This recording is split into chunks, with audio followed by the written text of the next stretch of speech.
आइए दोस्तों, आज हम लोग बात करते हैं इस्लाम धर्म की। इसके पहले हम लोगों ने बौद्ध धर्म और जैन धर्म पढ़ा था, लेकिन आज हम बात करेंगे इस्लाम धर्म के बारे में। इस्लाम धर्म को किसने प्रतिस्थापित किया, इस्लाम धर्म के संस्थापक किसे माना जाता है और उनकी क्या क्या बातें हैं, और इससे रिलेटेड पूरा टॉपिक खत्म करेंगे। फिर इसके बाद हम एक एक करके इसकी क्वेश्चन सीरीज भी आज डिस्कस करेंगे। तो आइए स्टार्ट करते हैं।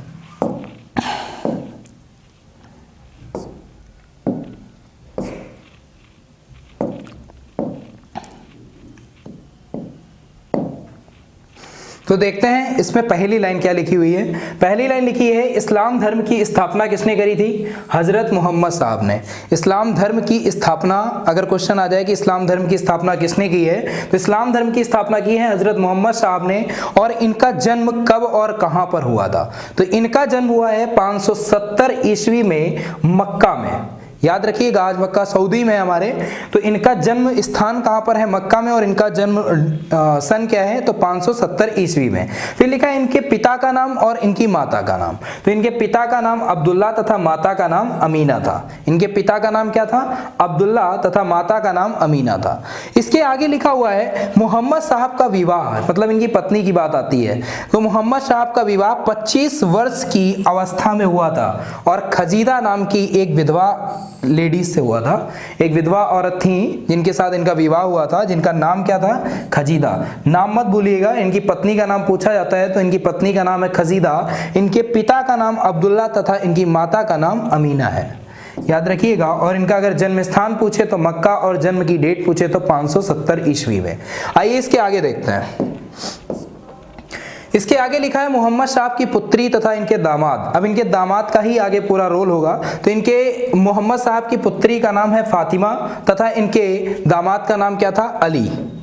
मोहम्मद साहब की पुत्री का नाम फातिमा तथा इनके दामाद का नाम क्या है? अली। याद रखिएगा, इनकी पुत्री का नाम है फातिमा और दामाद का नाम क्या है? अली। लिखा है हजरत मोहम्मद साहब को 610 ईस्वी में, हजरत मोहम्मद साहब को 610 ईस्वी में मक्का के पास हीरा नामक पहाड़ी या गुफा भी बोल सकते हो। हीरा नामक पहाड़ी भी कभी कभी किताबों में लिखा मिल जाता है और हीरा नामक गुफा भी मिल जाता है। तो हीरा नामक गुफा में इनको ज्ञान की प्राप्ति हुई। किसको? मोहम्मद पैगंबर साहब को। तो याद रखिएगा ये डेट किस सन में इनको ज्ञान की प्राप्ति हुई है? 610 ईस्वी में। और कहां पर हुई है? हीरा नामक पहाड़ी भी दे देता है क्वेश्चन, और हीरा नामक गुफा भी दे देता है। तो ये क्वेश्चन आ जाता है। देखते हैं इसके आगे। इसके आगे लिखा है 24 सितंबर 622 ईस्वी को पैगंबर के मक्का से मदीना की यात्रा। पैगंबर साहब ने क्या किया था? मक्का से मदीना की यात्रा की थी 24 सितंबर 622 ईस्वी में। 24 सितंबर 622 ईस्वी में पैगंबर ने मक्का से मदीना की यात्रा की। और ये यात्रा पूरे मुस्लिम जगत में क्या कहलाई? किस नाम से? हिजरी संवत के नाम से जानी गई। यह यात्रा इनकी जो थी वो किस नाम से जानी गई? इस्लाम जगत में, यानी इस्लाम धर्म में पूरी हिजरी संवत के नाम से जानी गई। फिर आगे इसमें लिखा हुआ है इस्लाम धर्म का सबसे पवित्र ग्रंथ कौन सा है? तो आप सभी लोग जानते हो कि इस्लाम धर्म का सबसे पवित्र ग्रंथ, जैसे आप लोग नमाज पढ़ने जाते हो तो क्या पढ़ते हो? कुरान पढ़ते हो। जैसे हमारे हिंदू धर्म में क्या है? गीता है। तो वैसे ही इनका भी है। लिखा है इस्लाम धर्म का सबसे पवित्र ग्रंथ कौन सा है? कुरान। क्वेश्चन बहुत पूछा जाता है कि इस्लाम धर्म का सबसे पवित्र ग्रंथ कौन सा है? तो याद रखिएगा कुरान। मोहम्मद पैगंबर ने मक्का से मदीना की यात्रा कब प्रारंभ करी? 622 ईस्वी में। और इस यात्रा को उन्होंने क्या नाम दिया? तो इस यात्रा को नाम दिया गया था हिजरी संवत। लिखा है पैगंबर मोहम्मद साहब ने कुरान की शिक्षाओं का उपदेश, कुरान में क्या किया है? इस्लाम धर्म की शिक्षाओं का उपदेश दिया है। किसने? मोहम्मद पैगंबर साहब ने। आइए इसके आगे देखते हैं। इसके आगे लिखा है देवदूत जिब्रिल ने पैगंबर साहब को कुरान अरबी भाषा में संप्रेषित। एक इनके देवदूत थे, इनका नाम क्या था? जिब्रिल। जिब्रिल ने क्या किया है? पैगंबर साहब को कुरान अरबी भाषा से संप्रेषित किया है। मतलब कुरान जो हमारी इस्लामिक भाषा में है उसको अरबी भाषा में ट्रांसलेट किया है। किसने किया है? जिब्रिल ने। इसके आगे देखते हैं। लिखा हुआ है हजरत मोहम्मद साहब की मृत्यु। अभी आगे इनके और पढ़ेंगे, अभी इनकी डेथ के बारे में देख लेते हैं कि हजरत मोहम्मद साहब की मृत्यु कब हुई। तो लिखा हुआ है हजरत मोहम्मद साहब की मृत्यु 8 जून 632 ईस्वी को हुई थी। हजरत मोहम्मद साहब की मृत्यु की डेट पूछ लेता है मोहम्मद साहब की जो इस्लाम धर्म के संस्थापक हैं, इनकी मृत्यु कब हुई थी? 8 जून 632 ईस्वी को। इन्हें मदीना में दफनाया गया था। ये मक्का से मदीना जब चले गए थे तो इनके जो शव थी, इनकी डेड बॉडी थी, वो कहां पर दफनाई गई थी? मदीना पे दफनाई गई थी। तो क्वेश्चन याद रखिएगा कि इनकी डेथ कब हुई थी? 632 ईसापुर में, 632 ईस्वी में। और इनको दफनाया कहां पर गया था? इनको दफनाया गया था मदीना में। याद रखिएगा, मक्का से जो मदीना की यात्रा की, और ये मक्का और मदीना ये दोनों ही सऊदी अरब में है। इसके बाद इनकी मृत्यु के पश्चात इस्लाम धर्म 2 भागों में बंट गया। ये बात सही है कि आज हम लोग जब देखते हैं कि हिंदू और मुस्लिम में इतना विवाद नहीं होता जितना मुसलमान से मुसलमान का विवाद होता है। मतलब इस्लाम में ही दोनों पार्ट में विवाद होता है। जब मोहम्मद पैगंबर साहब की डेथ हो गई तो इस्लाम धर्म 2 भागों में बंट गया, एक शिया और सुन्नी। आज भी देखो, आप कभी भी इस्लाम धर्म में डीप में जाओ या इस्लामिक इलाकों में जाओ तो शिया और सुन्नी एक दूसरे से बहुत नफरत करता है। तो इसके पीछे क्या राय है, आइए देखते हैं। इस्लाम धर्म कितने भागों में बढ़ गया? 2 भागों में। सुन्नी उन्हें कहा, शिया और सुन्नी 2 भागों में बढ़ गया। तो सुन्नी उन्हें कहा जाता है जो सुन्ने पर विश्वास करते हैं। सुन्नी उन्हें कहा जाता है जो सुन्ने पर विश्वास करते हैं। और सुन्ना मोहम्मद पैगंबर के कथनों और कार्यों का, मतलब जो उन्होंने कथन कहे हैं या जो उनके द्वारा कार्य किए गए हैं, जो उनको सुनना ही सुन्नी लोगों का काम था। इसके आगे देखते हैं। इसके आगे लिखा है शिया अली की शिक्षाओं में विश्वास करते थे। अच्छा, अली कौन था? अली थे मोहम्मद पैगंबर साहब जी के दामाद। तो क्या लिखा हुआ है कि शिया अली की शिक्षाओं में विश्वास करते थे तथा उन्हें अली की शिक्षाओं में विश्वास करते थे तथा उन्हें मोहम्मद साहब का न्याय सम्मत उत्तराधिकारी भी मानते थे। किसको? अली को। क्या मानते थे? मोहम्मद साहब का न्याय सम्मत और उत्तराधिकारी भी मानते थे, यानी उत्तराधिकारी भी मानते थे। अली मोहम्मद साहब के क्या थे? दामाद। अभी मैंने बताया कि अली के मोहम्मद पैगंबर साहब की पुत्री का नाम क्या था? फातिमा था, और उनके दामाद का नाम क्या था? अली। लिखा है दुनिया के 90% मुसलमान सुन्नी हैं। 90% लोग इस्लामिक धर्म के जो हैं वो सुन्नी हैं, और 10% लोग, याद रखिएगा, 90% लोग जो हैं वो सुन्नी हैं, यानी सुन्नी मुसलमान हैं, और 10% लोग जो हैं वो हैं आपके शिया। याद रखिएगा, ये पॉइंट भूलिएगा मत। फिर इसके आगे लिखा हुआ है अली की, जो इनके दामाद जी थे, अली की 661 ईस्वी में हत्या कर दी गई थी। अब हत्या किसने करी थी? लिखा है अली के पुत्र हुसैन की हत्या, मतलब इनका जो पुत्र था वो इनके बाद सत्ता पे आया, उसकी भी हत्या 680 ईस्वी में कर दी गई। और कहां पर की गई? करबला नामक स्थान पर की गई। कहां पर की गई? करबला नामक स्थान पर। इन दोनों हत्याओं ने शिया को निश्चित मत रूप दे दिया। इन दोनों हत्याओं ने क्या किया था? शिया को, मतलब शिया धर्म जो था उसको एक तरह से बैग में डाल दिया, पीछे कर दिया। क्योंकि सुन्नी, आप देख रहे हो इस्लाम धर्म में सुन्नी लोग जो है कितना ऊपर चले गए हैं। 90% आज जो इस्लामिक जनसंख्या है वो सुन्नी की, और शिया की कितनी बची हुई है? 10%। अब आगे देखते हैं। पैगंबर मोहम्मद के उत्तराधिकारी खलीफा कहलाए। मोहम्मद पैगंबर जब शिया और सुन्नी 2 भागों में बंट गया, तो जब धर्म को चलाने वाले जो लोग थे तो वो लोग क्या कहलाए आगे चल के? खलीफा। आप लोग एक वर्ड सुनते हो, बहुत बड़े खलीफा हो क्या? तो वहां पर मोहम्मद पैगंबर साहब जो थे, उनकी डेथ के बाद उनके ही नजदीकी रिश्तेदार जो थे, उनके ही रिलेशन के जो लोग थे, वो आगे चल के जब धर्म का प्रचार करने लगे तो उनके हैंडओवर कर दिया गया, और आगे चल के वही लोग क्या कहलाए? खलीफा कहलाए। आगे लिखा है इस्लाम जगत में खलीफा पद सन 1924 तक रहा है। इस्लाम धर्म में खलीफा शब्द कब तक रहा है? 1924 में। आगे देखते हैं, इसको समाप्त भी कर दिया गया था, और 1924 में ही, यानी 1924 ईस्वी में इसे एक तुर्की शासक, जिसका नाम था मुस्तफा कमाल पाशा, इसका नाम क्या था? मुस्तफा कमाल पाशा, इन्होंने क्या किया था? इसको पूर्णतया खत्म कर दिया था। किसको खत्म कर दिया था? खलीफा शब्द को पूरी तरह से खत्म कर दिया। किसने? एक तुर्की शासक थे जिनका नाम क्या था? मुस्तफा कमाल पाशा। देखते हैं, लिखा है इब्न ईशान ने सबसे पहले पैगंबर साहब का जीवन चरित्र लिखा था। एक व्यक्ति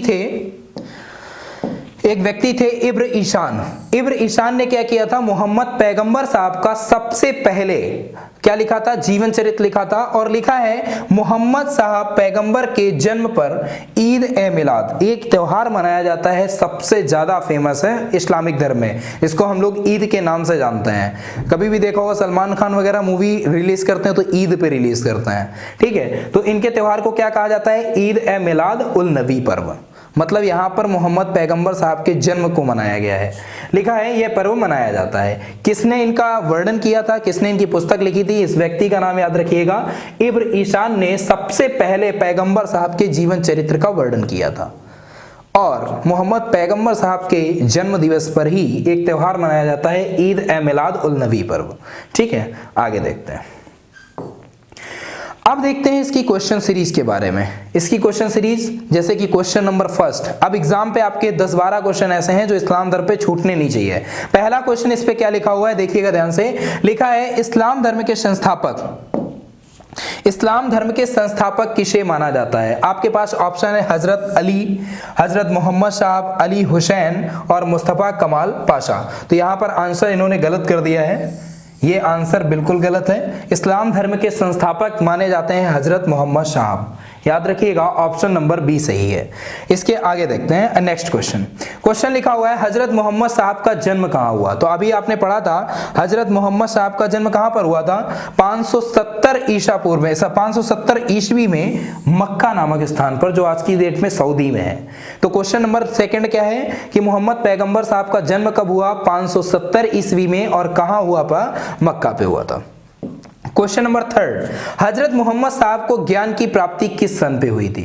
हजरत मोहम्मद साहब को ज्ञान की प्राप्ति किस सन पे हुई थी। तो हजरत मोहम्मद साहब को ज्ञान की प्राप्ति किस सन पे हुई है, 610 ईस्वी में इनकी ज्ञान की प्राप्ति, जिसे कहा जाता है हिजरी संवत स्टार्ट हुआ था। तो याद रखिएगा मोहम्मद साहब को ज्ञान की प्राप्ति कब मिली थी, 610 ईस्वी में। अगला क्वेश्चन है क्वेश्चन नंबर 4। लिखा है हजरत मोहम्मद साहब ने मक्का से मदीना की यात्रा कब की। हजरत मोहम्मद साहब ने मक्का से मदीना की यात्रा कब की। तो हजरत मोहम्मद साहब ने मक्का से मदीना की यात्रा की थी 24 सितंबर 622 ईस्वी को। कब किया था, 24 सितंबर 622 ईस्वी को। अगला क्वेश्चन देखते हैं क्वेश्चन नंबर 5। हजरत मोहम्मद साहब द्वारा मक्का से मदीना तक की यात्रा को किस नाम से जाना गया।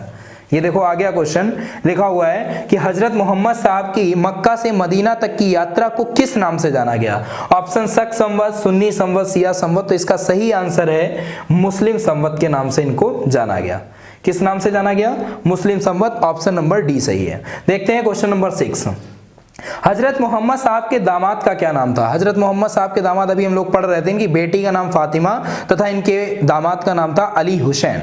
और अली हुसैन ही शिया धर्म को बढ़ाने में बहुत, सुन्नी धर्म को बढ़ाने में बहुत योगदान दिया। तो Ali Hussain option number A सही है। देखते हैं क्वेश्चन नंबर 6। Question number 7। इस्लाम धर्म का पवित्र ग्रंथ किसे माना जाता है, कुवैत ग्रंथ या कुरान या वाणी। तो इस्लाम धर्म का पवित्र ग्रंथ कौन सा है, कुरान, याद रखिएगा इसको। Question number 8। लिखा है हजरत मोहम्मद साहब को कहां पर दफनाया गया था। अभी हमने थोड़ी देर पहले जब पूरी थ्योरी डिस्कस कर रहे थे तो उस पर बताया था कि मोहम्मद साहब को कहां पर दफनाया गया था। मोहम्मद साहब को मक्का या मदीना या कांधार या एटमाबाद। तो मोहम्मद साहब को इनका जन्म जो हुआ था वो मक्का में हुआ था, इनको दफनाया, इनकी शव को कहां दफनाया गया, याद रखिएगा मदीना पे। Option number B. देखते हैं क्वेश्चन नंबर 9। लिखा हुआ है हजरत मोहम्मद साहब की मृत्यु कब हुई थी। हजरत मोहम्मद साहब की मृत्यु अभी मैंने लास्ट लाइन पे पढ़ा था 8 जून, ऑप्शन नंबर ए, 632 ईस्वी में हुई थी। हजरत मोहम्मद साहब की मृत्यु 8 जून 632 ईस्वी में। देखते हैं क्वेश्चन नंबर 10। मोहम्मद साहब के दामाद अली मोहम्मद साहब की हत्या कब हुई थी। तो याद रखिएगा इनकी हत्या हुई थी 661 ईस्वी पे। ऑप्शन नंबर सी सही होगा। 641, 656 गलत और 661, ये सी ऑप्शन बिल्कुल सही होगा। देखते हैं क्वेश्चन नंबर 11। इस्लाम जगत में खलीफा पद कब तक रहा।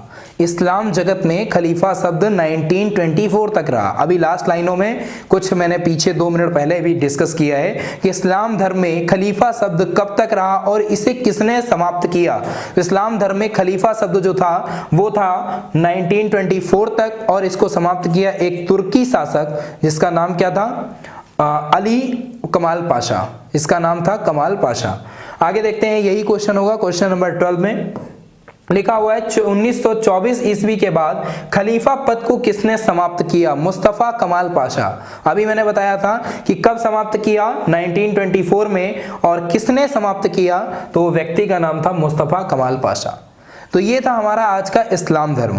इस्लाम धर्म के बारे में हमने क्या क्या पढ़ा कि मोहम्मद साहब का जन्म 570 ईस्वी में हुआ और कहाँ पर हुआ, मक्का में।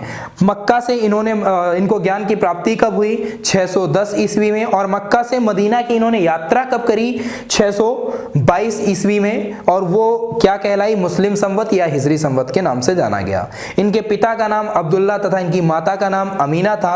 इनकी पत्नी का नाम खजीदा था और जो इनकी पत्नी थी वो एक विधवा औरत थी। और 25 साल की उम्र में या 25 वर्ष की आयु में इनका विवाह हो गया था। आगे देखते हैं कि जब मोहम्मद पैगंबर साहब की 9 जून 632 ईस्वी में डेथ हुई तो मुस्लिम साम्राज्य जो था वो कितने भागों में बट गया, 2 भागों में बट गया, शिया और सुन्नी। अभी हम लोगों ने सारी चीजें इस पे पढ़ ली हैं और इसके आगे भी क्लास कंटिन्यू करेंगे। और धीरे धीरे अभी हम आगे चल के ईसाई धर्म है, जैसे पारसी धर्म है, फिर हम लोग प्रवेश करेंगे धीरे धीरे एंशिएंट हिस्ट्री पे, जिसपे मौर्य, चंद्रगुप्त मौर्य के बारे में यानी मौर्योत्तर काल पूरा पढ़ लेंगे। तो आपका जो क्वेश्चन कहीं ना कहीं वनडे एग्जाम पे आते हैं, एसएससी है, एमटीएस है, सीएचएसएल है या रेलवे पुलिस जैसे एग्जाम है, इन सब में आपका जीएस का कोई भी पोर्शन छूटना नहीं चाहिए। हमारे इंडियन नेवी में आपको बता दें, इंडियन नेवी में 25 क्वेश्चन सॉलिड जीएस से ही रख देते हैं। जैसे एयरफोर्स वाई ग्रुप है, एयरफोर्स वाई ग्रुप में 7 से 8 क्वेश्चन होते हैं। बेसिकली आपको बता दें एनडीए के एग्जाम में 50 क्वेश्चन होते हैं जीएस के, और ये पूरा का पूरा एनडीए का क्राइटेरिया होता है जीएस का। तो यहां भी आपको कहीं ना कहीं एनडीए, सीडीएस, ये सारे एग्जामों में कहीं ना कहीं इन सारी स्लाइड से, इन सारे वीडियोस से आपको पूरा बेनिफिट मिलेगा। तो आइए अब अगले नेक्स्ट लेक्चर पे डिस्कस करते हैं। ओके दोस्तों, जय हिंद।